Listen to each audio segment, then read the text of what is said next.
Hello, my name is Nathan Gamara, and I'm a postdoctoral researcher in the lab of Dr. Nicholas Altimos in the Department of Genetics at Stanford University School of Medicine. Today, I will be showing you how to assemble an EMPaNADA, or an enclosure of microscopic particles with no adhesion of DNA analyte, which is used within the DiMeLo-cito protocol, or DiMeLo-cito contained in tube 1, to deplete excess enzyme from the reaction. Alright, before we begin, you'll need a few items. First, you'll need a P200 micropipette, as well as tips to go along with it. Ideally, wide bore tips. Wide bore tips are unavailable. You can use standard tips, but make sure to cut off the narrow end of the tip. You'll also need a ruler, scissors, a 0.45 micron PVDF membrane. Others may be substituted, but we have not tried. We'll also need a aliquot of affinity resin. In this case, we use Protein AG Plus Pierce brand agarose resin, but other resins may be substituted and work effectively. We also need a 15 mil conical filled with about 10 mils of PBS, and a container with a plastic container that can hold water. And finally, you'll also need a sealing iron, which can be purchased pretty inexpensively from Amazon. Start by first plugging in your sealing iron and turning it on. It will require a few minutes to warm up to the appropriate temperature. While this is happening, we can begin measuring and cutting our squares of membrane. First, grab your ruler and measure out roughly 2 by 3 centimeter rectangles. We'll then cut out the rectangles using a pair of scissors.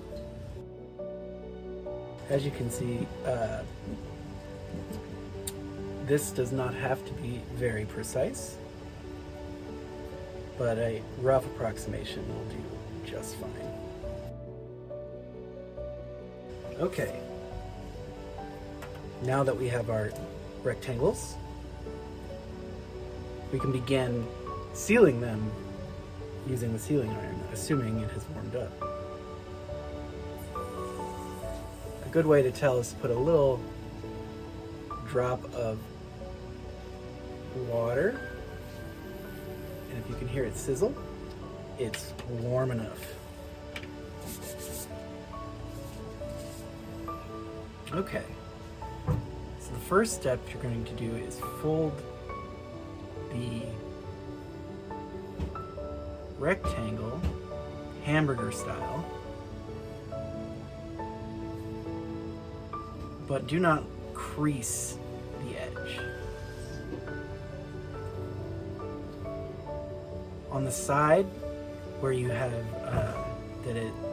with the free ends, going to just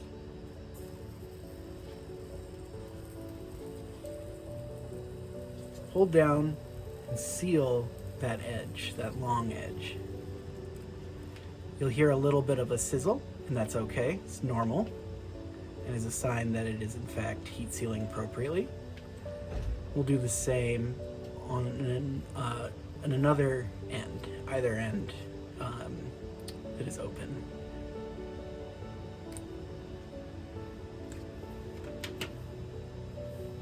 So now you should have your membrane looking kind of like a pouch. I'm going to go ahead and do this for a few more.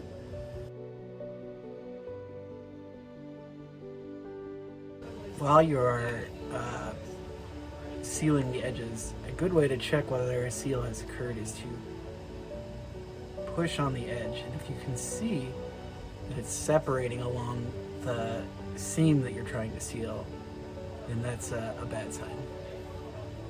You can simply fix this by going over it again, holding it tighter with the sealing iron. Now that our empanadas are sealed on 3 of its 4 ends, we can now pipette in our resin. For this, I add 120 microliters of slurry per empanada. So start by resuspending the resin fully. Pipette up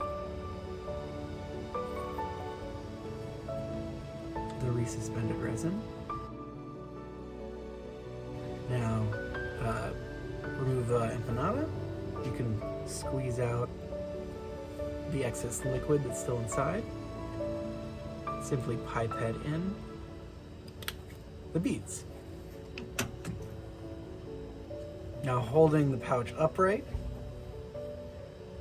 we're going to seal the final edge.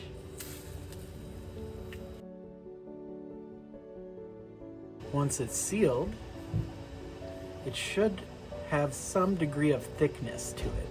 That's a sign that it's holding the beads in tight. You can also double check that it's sealed by simply moving the edges between your thumb and forefinger back and forth. If the empanada is not fully sealed, the 2 leaves of the filter paper will begin to separate. This one is looking pretty good. And if it is, you can then put it in a conical tube. Now I'm just going to repeat this.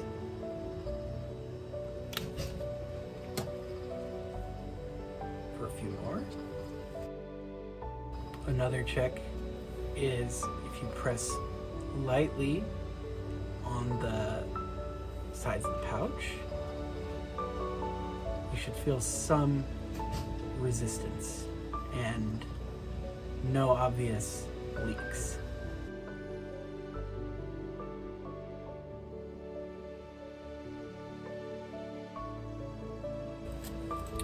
Sometimes if the empanada is a little wider than ideal, you can fold over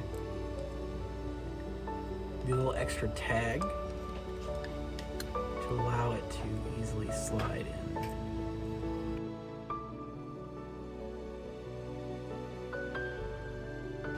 Now what we'll do, as an important quality control step, we will allow the empanadas to sit undisturbed on either ice or at 4 degrees to allow any possible leaks in the empanada to become apparent.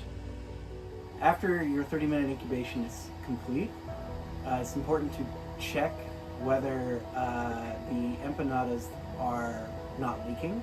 And to do that, simply we'll take tubes and look at the bottom of the tube.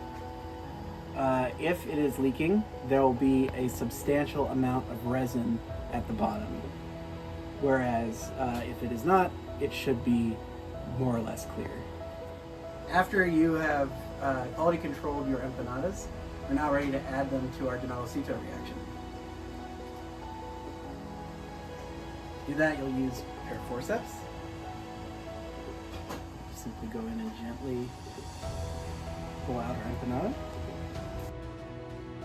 We'll then lightly fold over the extra tag where we sealed on the long end.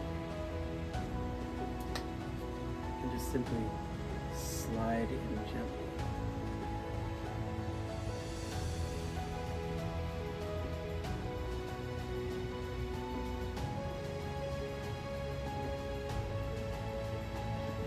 Top.